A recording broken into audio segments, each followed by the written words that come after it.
أعوذ بالله من الشيطان الرجيم بسم الله الرحمن الرحيم الحمد لله والصلاة والسلام على رسول الله أما بعد. Dear brothers and sisters, Assalamu alaikum wa rahmatullahi wa barakatuh. Now we move on to the collective qualifications that we need to have in order to have success in our Islamic work. And there are 4 areas that we want to discuss: brotherhood and love, mutual consultation, discipline, and constructive criticism. Again, these are the 4 areas: brotherhood and love, mutual consultation, discipline, and constructive criticism. So these are the 4 areas that we want to talk in terms of our collective work.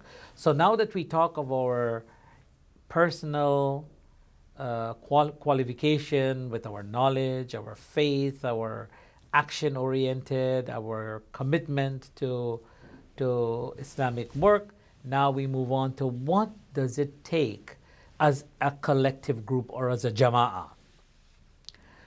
Such group, brotherhood and love has to be there. Such a group should be characterized by mutual love amongst its members and should be inspired by a spirit of concern for each other, care, affection for each other. They should be like kalbunyan al-marsus, like a structure whose strength lies in the mutual setting of the bricks pasted upon one another. And we all know, we've seen this, how buildings are being built. You make sure you cement one on top of the other. And if a brick is crushed, you don't put it there and cement it. You know it's going to be harmful for the layers that are going to place on top. And so it becomes important that we become this strong bond together with this brotherhood and love. Kalbunyan al-marsus, as a strong structure. Any heart or hearts that are infested with hatred can never be able to unite. So we have to, as part of Islamic workers, we have to examine ourselves. Do I really feel comfortable working with other members of my team? And if I'm not comfortable with them, and if I find that I have hatred for a brother or a sister who works on my team, then what do we think the end result is going to be? What is that end result going to be if he says something and just out of hatred we want to hit back at him or hit back at her? Then we cannot move forward. Hypocritical association can never produce real unity.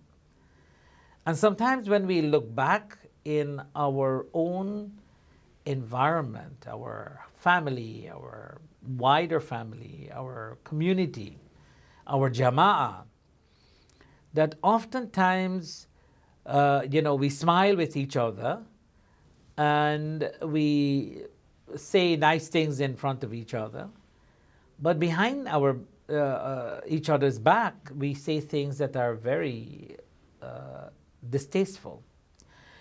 And so, when we smile with people and we have this evil thoughts about them, and we behave with them in a very hypocritical manner, then they cannot be proper Islamic work. There can be no work at all. They cannot even be, if you're in a family with the same parents, with the same grandparents, and you have this kind of hypocritical association, it cannot produce a solid relationship. So brotherhood and love would require us to remove those hypocrisy. And sometimes you have to make dua to Allah subhanahu wa ta'ala, that, oh Allah, remove this nifaq, remove hypocrisy from my heart.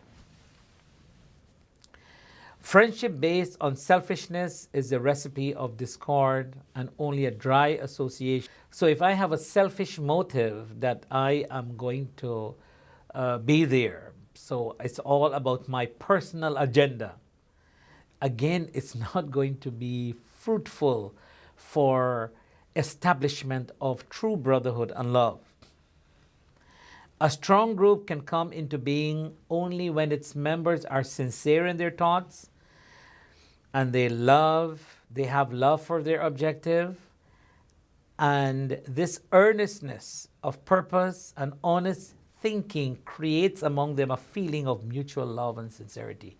So together we have, our objectives are clear, our purpose is clear, we are honest in our thought process, we trust each other, we don't have any grudges against each other.